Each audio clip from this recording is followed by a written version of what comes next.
Senator Sanders, this is Sunny.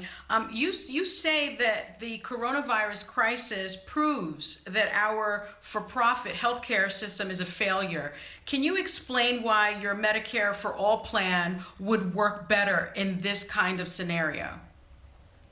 Well, right now, there is, for two reasons. Number one, there is growing anxiety in this country that people are increasingly unable to afford health care or that they may not have any health care at all. Right now, before the epidemic, we were looking at 87 million people who are uninsured or underinsured. And now, when millions of people are losing their jobs, they're losing their health care. What do?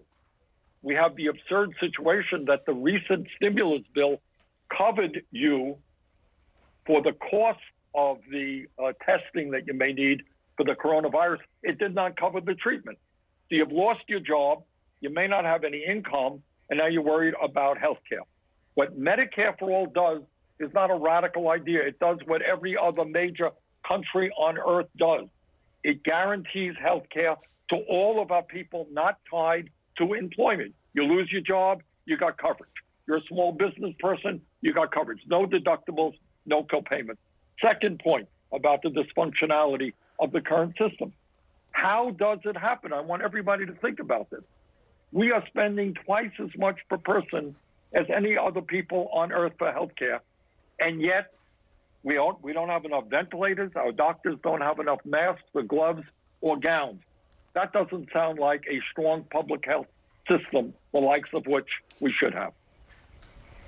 Go, Senator, Sarah. This is Sarah. Just to push back on that a little bit, countries with universal health care routinely have to wait longer and sometimes die before receiving many of the medical treatments. Right now, if you can't afford to wait, because Corona isn't, they're having this, it's not something you can wait on health care for. So what would your counter be to why that would be beneficial right now?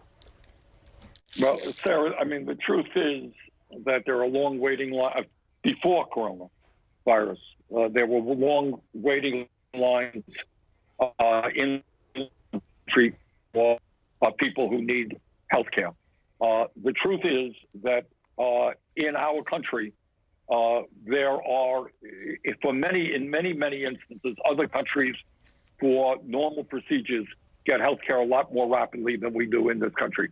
We have areas of America right now, in rural areas, for example, where you don't have the kind of doctors we should, where hospitals are being closed down. We are paying far more for prescription drugs than other people in any other country, in some cases 10 times more, because we don't negotiate prices for prescription drugs.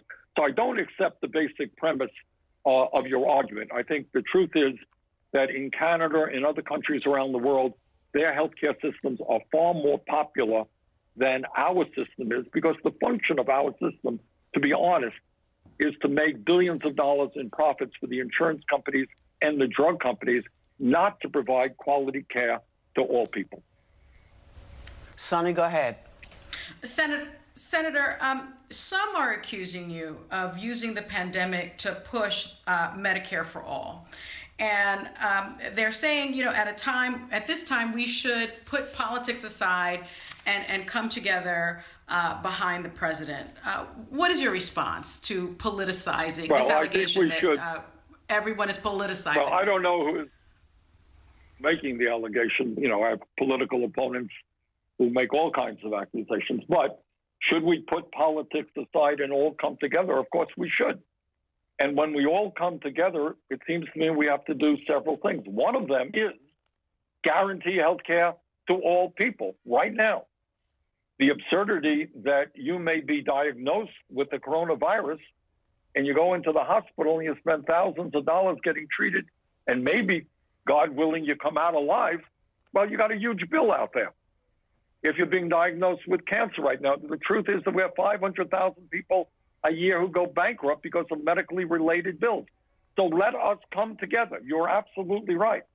But in coming together, we got to do a couple of things. And one thing is say that, especially in this crisis, people should not have to worry about the cost of health care. They should not have to worry about whether they can afford prescription drugs or not. They should not have to worry whether the pharmaceutical industry is going to make billions of dollars by creating a vaccine that will be unaffordable to ordinary people. It must be free to all. So let's come together on that premise.